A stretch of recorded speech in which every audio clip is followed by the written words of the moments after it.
Bismillahirrahmanirrahim. Assalamualaikum warahmatullahi wabarakatuh. Innal hamdalillah nahmaduhu wa nasta'inuhu wa nastaghfiruh wa na'udzu billahi min syururi anfusina wa min sayyiati a'malina. May yahdihillahu fala mudhillalah wa may yudhlil fala hadiyalah. Asyhadu an la ilaha illallah wahdahu la syarikalah wa asyhadu anna Muhammadan abduhu wa rasuluh. Amma ba'du. Pertama-tama marilah kita panjatkan puji syukur kehadirat Allah Subhanahu wa taala yang telah memberikan kita nikmat iman, nikmat Islam, sehingga kita masih diberi kesempatan dan dipertemukan di bulan suci Ramadan di hari kedua ini. Salawat serta salam tak lupa kita selalu curahkan kepada baginda kita Nabi besar Nabi Muhammad SAW, dan semoga kita sebagai umatnya bisa mendapatkan syafaat di hari akhir nanti. Amin amin ya rabbal alamin. Apa kabar anak-anakku yang ada di rumah? Bagaimana puasa hari ini? Semuanya berjalan dengan lancar? Ya, semoga di hari puasa yang kedua ini anak-anakku SD maupun SMP TK An-Nur itu bisa melaksanakan puasa dengan penuh. Mau itu dari kelas 1 sampai dengan kelas 9, khususnya anak kelas 1 nih ya. Semoga yang masih belajar untuk berpuasa bisa terus ditingkatkan lagi. Mulai dari sahurnya, mungkin anak kelas 1 mungkin ada yang baru setengah hari ya, tapi tidak apa-apa. Berproses, mungkin hari pertama sampai duhur, hari kedua sampai asar, dan hari ketiganya sampai maghrib. Hari keempatnya sampai subuh, jangan. Nanti kelewat sahurnya. Ya, jadi untuk anak-anakku yang ada di rumah, semoga dalam keadaan sehat walafiat dan semangat terus untuk menjalankan ibadah puasa di bulan suci Ramadan ini. Mungkin kemarin di hari pertama ada ustadz-ustadz yang sudah tampil ya, yang sudah memberikan kultum menjelang berbuka puasa. Dan hari yang kedua ini Pak Fikri diberi kesempatan nih untuk memberikan kultum sebelum berbuka puasa. Jadi silahkan anak-anak disiapkan pulpen dan pensilnya, silahkan dicatat yang pentingnya ya. Dan pada kesempatan hari kedua ini Pak Fikri diamanahi oleh panitia yaitu untuk berkultum dengan judul makna syahadat menurut Islam. Kita tahu kalau misalkan salah satu syarat untuk masuknya seseorang ke agama Islam yaitu dengan mengucapkan syahadat.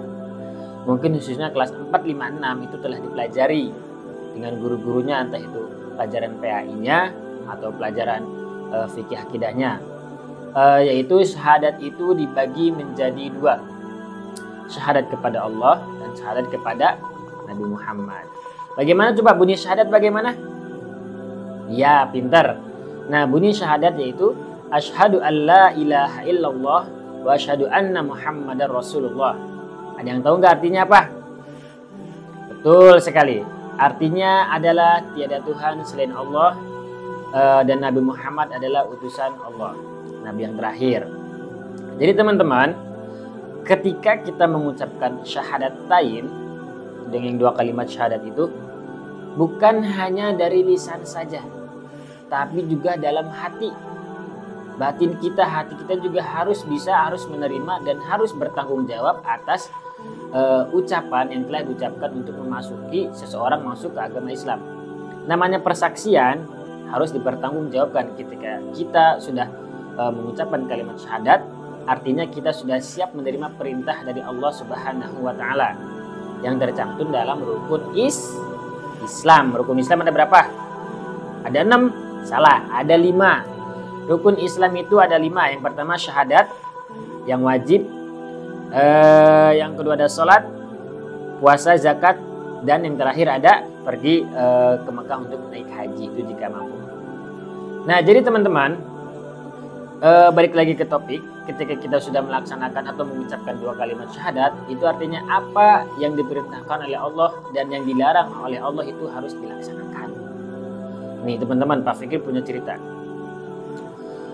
Masih nyambung dengan topik yang tadi, kenapa syahadat itu harus dilaksanakan, harus diucapkan bukan hanya melalui lisan tapi juga melalui hati.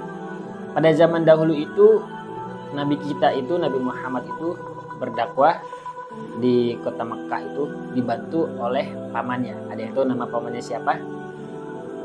Betul. Pamannya itu bernama Abu Thalib. Tapi ada yang menarik dari sini. Abu Thalib menjadi garda terdepan ketika Nabi Muhammad mendapatkan ejekan, mendapatkan serangan.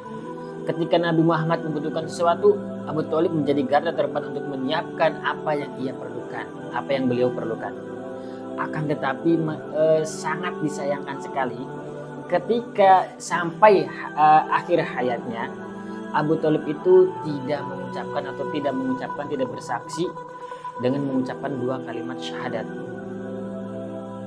Seorang paman Nabi saja belum tentu meyakini atau bisa berucap 2 kalimat syahadat. Kita sebagai orang Islam, sebagai kaum Nabi Muhammad harusnya bangga, harus bersyukur bahwanya kita masih bisa diberi kesempatan lahir di lingkungan orang-orang yang beriman dan bertakwa. Apalagi masuk SD An-Nur bisa mempelajari agama-agama Islam melalui ustadz-ustadz yang berkualitas. Seperti siapa? Ya, sebutin. Bukan Bapak. Oke, kita lanjut. Jadi itu topiknya itu. Jadi masih nyambung ke topik yang tadi. Kita itu mengucapkan 2 kalimat syahadat itu jangan melalui lisan saja, dipraktikan melalui hati. Misalkan yang gampang-gampangnya dulu, yang sedang sekarang kita lakukan, berpuasa. Setelah berpuasa nanti ada berzakat, sholat. Jangan hanya sholat fardu doang ya. Sholat fardu itu wajib, tapi bisa dibarengi dengan sholat-sholat sunnah yang lainnya, supaya pahala dan iman kita lebih kuat lagi.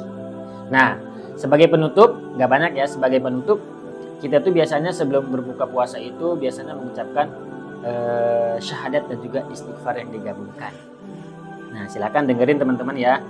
Bunyinya seperti ini. Asyhadu an la ilaha illallah, astaghfirullah, nas'alukal jannata wa na'udzubika minan nar. Baca 3 kali. Asyhadu an la ilaha illallah, astaghfirullah, nas'alukal jannata wa na'udzubika minan nar. Asyhadu an la ilaha illallah, astaghfirullah, nas'alukal jannata wa na'udzubika minan nar. Allahumma innaka afuwun tuhibbul afwa fa'fu annar ya karim. Silahkan disiapkan bukaannya, disunahkan berbuka dengan yang manis-manis ya. Silahkan kurmanya, teh hangat manisnya disiapkan, jangan terlalu berlebihan. Nanti takutnya kalau misalkan terlalu kenyang, sholat maghrib dan sholat tarawihnya nanti malah ngantuk. Secukupnya saja.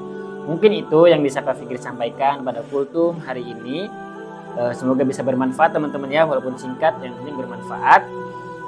Pak Fikri juga minta maaf jika ada kesalahan. Ditunggu kultum berikutnya di hari ketiga ya. Tetap sehat selalu, kurang lebihnya mohon maaf. Assalamualaikum warahmatullahi wabarakatuh.